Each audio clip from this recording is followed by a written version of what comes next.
Got Gus here. We're doing another beer show. Good morning and welcome to the Good Bytes by Chicago Foodie Sisters radio show and podcast. This food-focused show highlights the people that bring delicious food to us, some of the food happenings in Northwest Indiana and beyond, and the ways that food brings us together. I'm Carrie Steinweg and I'm your host, co-founder of the Chicago Foodie Sisters food blog, author of Unique Eats and Eateries of Indiana from Reedy Press. This show is brought to you by Albano's in Valparaiso. Thanks to Pasta Daddy Nick Albano for his support. Our intro music is provided by the talented Vernell Scott. Thank you to podcast production assistant Eli Geyer for uploading the shows to podcast platforms so that you can listen in whenever you'd like at Apple Podcasts or Spotify. The show will rebroadcast Saturday at 2 p.m. on WVLP 103.1 FM, and you can stream live on WVLP.org. You'll find video on Chicago Foodie Sisters YouTube channel. Be sure to check that out. And also follow Good Bytes by Chicago Foodie Sisters Facebook page. So I'm excited to have as our guest, Gus Lehnerer is back. This is the third show we're doing with Gus because we can't talk about beer enough. No, we can't.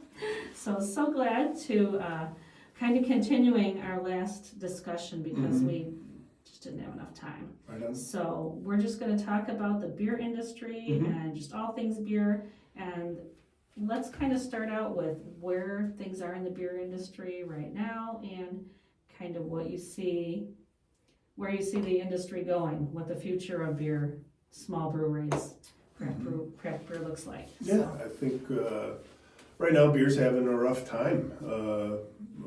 It's no secret we're seeing a lot of small breweries close. We're seeing consolidation in the beer industry. And you think about the biggest players in the industry like Miller and Coors who joined hands years ago. And they kind of did.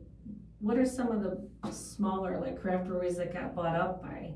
Those bigger breweries, they follow the embrace, enlarge, extinguish philosophy. Yeah, so I mean some of these ones that started out as little productions, they ended up becoming part of the big ones. Yeah, they get rolled up, they start taking shelf space away from their brands. And whether it's a brand like Goose Island or like Platform Brewing in Ohio was acquired, you got Karbach down in Texas, you got Wicked Weed in North Carolina,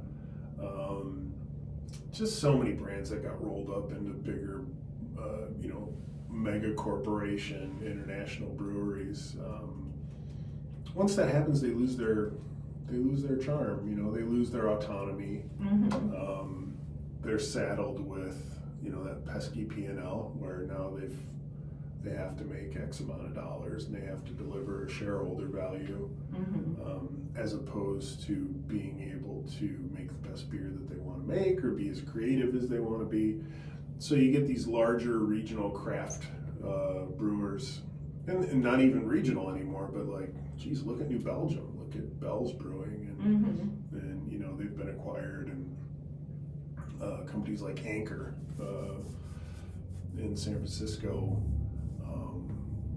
Anchor doesn't even exist in the trade anymore, and New Belgium and Bell's struggle to be good at the things that they were once good at and that they were known for. Yeah, I like Bell's. I remember back in where they were not huge. I think they had 2 locations in Michigan. Still do. I like the small. They just seemed small scale at the time. You'd go and do the tour, and then all of a sudden it was everywhere, which is good and bad. No, it's tough though, and when they get rolled up, so Bell's and New Belgium are now owned by the same company. Okay. And that company has other beer brands too. Well, the first thing that they do is they consolidate the sales force. So you don't have a Bell's rep and a New Belgium rep and a Kieran Ichiban rep. You've got one person who, instead of selling one brewery, now has a portfolio of breweries that they represent, and they shoehorn all of that business then into their distribution network. So whereas like Hop Slam, from Bell's used to get a great focus every year, and it was like allocated. You had to reserve your keg, and if you wanted Hop Slam, you better be pouring, Best Brown and Lager of the Lakes and Two Hearted and Oberon. You want those 2 kegs of Hop Slam. Okay. It's like Goose Island did the same thing with Bourbon County for a long time. So if you want Bourbon County, you better sell a lot of Goose IPA and a lot of Honkers Ale. And that's all fine and good when you're little and you're scrapping. But when you're a big brewing company with 40 different SKUs or 50 different SKUs, the retailer looks at you like, are you nuts? Like, I'm going to do what I want to do, and you're just another face in the crowd. So as like the leaders in the industry have consolidated, you lose a lot when that happens, because those big breweries do a lot for us, for small breweries. You talk about the Brewers Association and how different that organization is now versus 10 years ago. All their major stakeholders have been acquired, and they're not craft brewers anymore. So they're not in the trade alliance. And instead of having, a dozen pillars of really big, strong regional breweries, now you've got 9,000 tiny breweries. And nobody's really holding the bag. And the independent craft brewers that are still out there, like Sierra Nevada, they come to mind. There's a bunch of other ones too, but they come to mind because they're still fiercely independent. Well, they don't have the same, they can't influence the trade the way that they used to, because there's just so many of them. So like the whole landscape has changed. And for a time it was like, when I first started New Oberpfalz, to some extent I felt like we were part of a movement.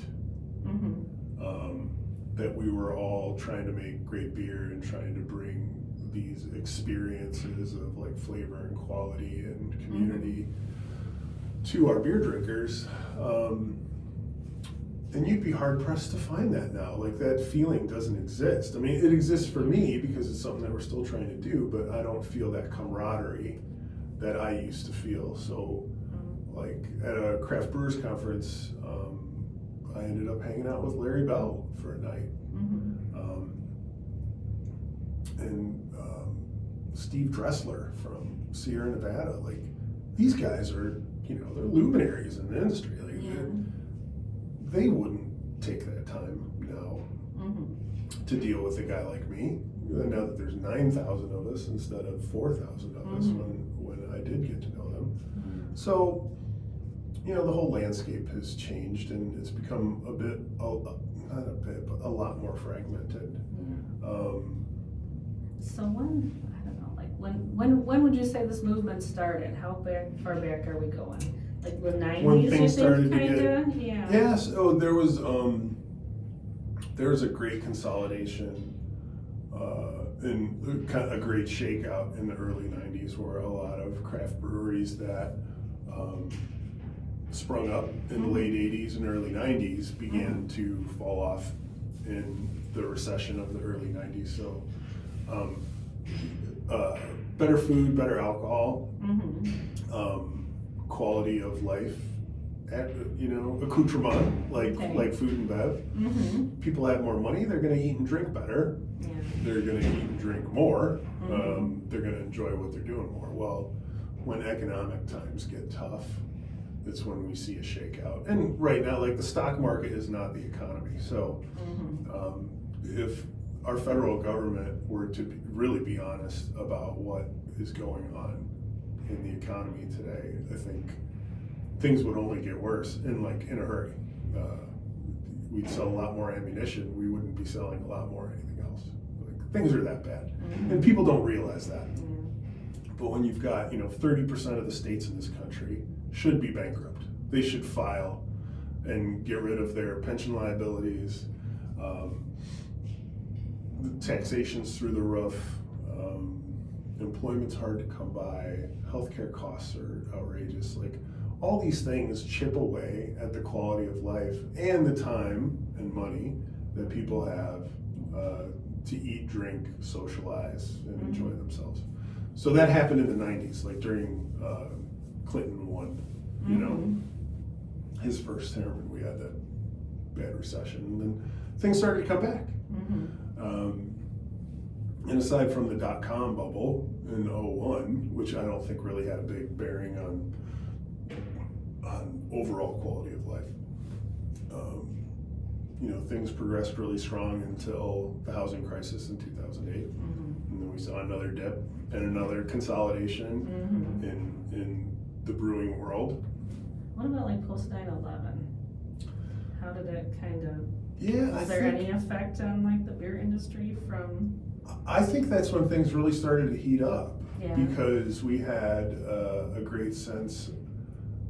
That was a difficult time, but if you remember, like, communities really came together. Oh, yeah. You know, and you knew who your neighbor, because suddenly you realize, like, I don't even know who's living next door to me. Yeah. So you know, you got to know more people. Yeah, people just kind of reprioritized things like, you know, family and gathering and Right. and All the things that go with Yeah, and- supporting your local brewery. Yeah. And they kind of went hand in hand, and that's when we began to see the next big ramp up. And that's about the time when I was home brewing, and I thought, wouldn't it be great to own a brewery one day? And that's kind of when I began to dream about owning my own business, and that business being a brewery. Just a little side note here. Have you ever read the book Lager Queen of Minnesota? No. That was a great book, and I mean, I'm not real knowledgeable about the beer industry and stuff, but I like, you know, we go to a lot of them, and What brewery have a lot was of it craft about? It's like a fictional one, but it's in Okay. Minnesota, I think in the Minneapolis area, and it's been a couple years since I read it, but it was a really good one, and it kind of, I was like, okay, you can tell the person who wrote this is really a craft beer. It wasn't somebody who just was writing a romance or something and just kind of threw beer into it. It was somebody who really knew the ins and outs of craft breweries, and it was a young girl who was kind of got raised in it, and had some mentors that some older guys that she kind of learned from, but then how hard it was for her to get started, and it was a good story. But yeah, so I didn't read it. I didn't listen to the audiobook, but Lager Queen.